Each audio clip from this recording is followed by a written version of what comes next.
Donc, je m'appelle François-Xavier Geland, je suis le président de la Fédération française de domotique. Il se trouve que je suis aussi ambassadeur de la Smart Building Alliance. Donc j'ai ces deux casquettes ici. Moi, mon rôle, c'est de faire connaître toutes les nouveautés, toutes les innovations qu'il peut y avoir dans ces domaines-là, et surtout de porter ce marché, parce que ce marché il est très compliqué, ça fait des décennies qu'on en entend parler.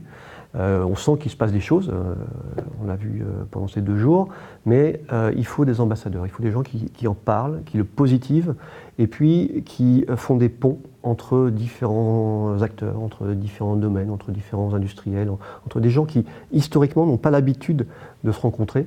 Et à travers ce genre d'événements, donc on travaille énormément avec SBA et FFD sur ce type d'organisation, dans des salons, dans des conférences, des conventions, etc. Parce que ces gens-là, ils ne se rencontrent pas, donc il faut provoquer ces rencontres, il faut peut-être impulser une certaine dynamique, et puis après, on se rend compte qu'il y a plein de choses qui se passent, et on gagne du temps, et on fait en sorte que de plus en plus d'acteurs intègrent le Smart dans leurs projets. Ce qui m'a le plus impressionné cette année, je pense que c'est la qualité des intervenants. C'est-à-dire qu'année après année, on constate qu'on sort de la technologie, on sort des questions, je dirais, bassement techniques, parce qu'aujourd'hui, on les a. Les solutions sont là, les industriels, les fournisseurs d'accès, tout. Voilà, il y a plein de solutions, il y a pléthore de solutions sur le marché. Et ce qui est très intéressant à constater, c'est que les gens qui se déplacent maintenant sur ces universités sont les donneurs d'ordre, sont les décideurs.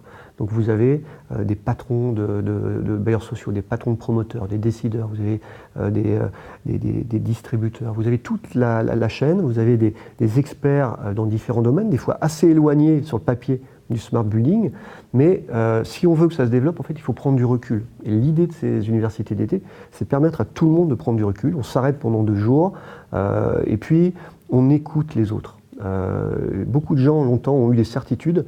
Tous les échecs qu'on a connus en smart building étaient issus souvent de très grands groupes qui avaient des certitudes, qui étaient certaines d'avoir la solution.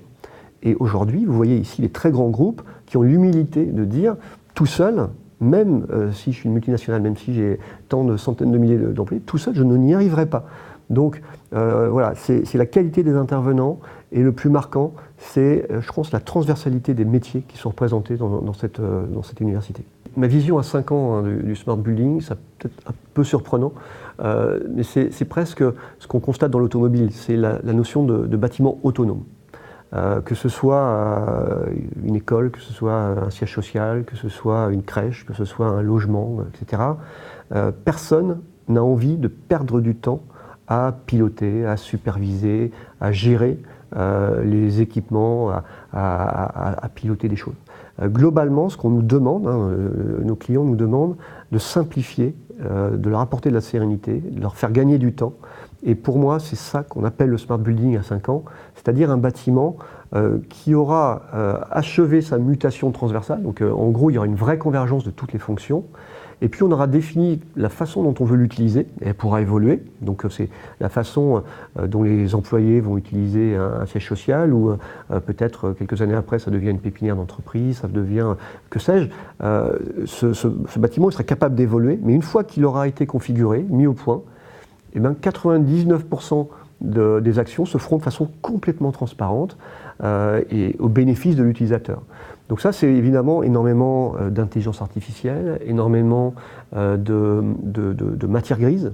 Ce qui manque aujourd'hui dans beaucoup de projets, c'est la matière grise, c'est-à-dire on lance des projets et puis au milieu, on se dit tiens, ça serait peut-être pas mal de mettre du smart, sauf qu'on l'a ni budgété, ni mis dans le cahier des charges, ni intégré les bonnes compétences, et on s'étonne que les utilisateurs ne soient pas satisfaits. Donc voilà, un bâtiment dans 5 ans, si on le veut smart, il sera autonome, et puis il sera au service des utilisateurs, et surtout, il rendra les utilisateurs satisfaits. Aujourd'hui, ce n'est pas le cas du tout, malheureusement. Alors, je pense qu'il y a des tendances dans ce genre d'université. Ce qui est intéressant, ce n'est pas ce qu'on a vu cette année, c'est l'évolution de ce qu'on voit par rapport aux autres années.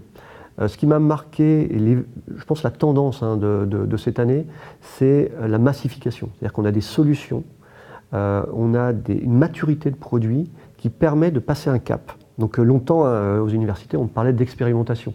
Donc même quand on avait un bailleur, même quand on avait un promoteur, quand on avait un installateur, on parlait plutôt de petits projets, d'expérimentation, de projets pilotes. Et donc on n'avait pas forcément besoin de technologies super éprouvées, super robustes. On voulait tester. Voilà. Cette année, on ne parle plus du tout de ça. On a passé un cap.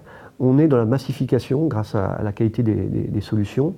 Et là, on voit le volume, un marché qui enfin peut arriver à maturité. Je pense qu'il n'est pas encore à maturité, mais il y a toutes les conditions d'un marché qui arrive à maturité, avec également des équations économiques qui commencent à fonctionner. Longtemps, c'est bien, on était capable de faire des fonctions, mais on n'était pas capable de les financer. Aujourd'hui, vous avez des bailleurs sociaux qui parlent de dizaines, voire de centaines de milliers de logements connectés. Vous avez des promoteurs qui intègrent systématiquement le connecté dans tous leurs futurs logements. Et ça, si on commence à parler de masse, si j'imagine un quartier, donc Smart City, mais déjà si on parle d'un îlot ou d'un quartier connecté, on va être capable de faire des économies d'échelle, et des intervenants à plusieurs reprises ont justifié, grâce à ces économies d'échelle, le fait qu'on va pouvoir mutualiser, on va pouvoir financer des services qu'on savait nécessaires mais qu'on ne savait pas financer. Donc par exemple, si vous avez plusieurs bâtiments smart dans le même quartier, vous êtes capable, bon, évidemment, de dialoguer au niveau de l'énergie, de faire des priorités, des choses comme ça au niveau des bâtiments, mais vous êtes capable de mutualiser aussi des services. Par exemple, avoir quelqu'un, ce qu'on appelle nous un peu le concierge numérique, c'est une des tendances aussi, c'est que la technologie toute seule ne suffit pas, il faut de l'humain, mais je ne vais pas pouvoir financer un concierge numérique par bâtiment. Si j'ai massifié, j'ai tout un îlot qui est cohérent, qui est communicant, et je vais avoir un seul concierge numérique que je vais pouvoir financer, et surtout qui va pouvoir accompagner tous ces utilisateurs dans la personnalisation des services, dans la confiance. Aujourd'hui, ce qui manque dans beaucoup de bâtiments smart, c'est ok, il y a des choses, mais ça me fait flipper, quoi. C'est mes datas, c'est la confidentialité de certaines actions que je vais pouvoir faire, etc.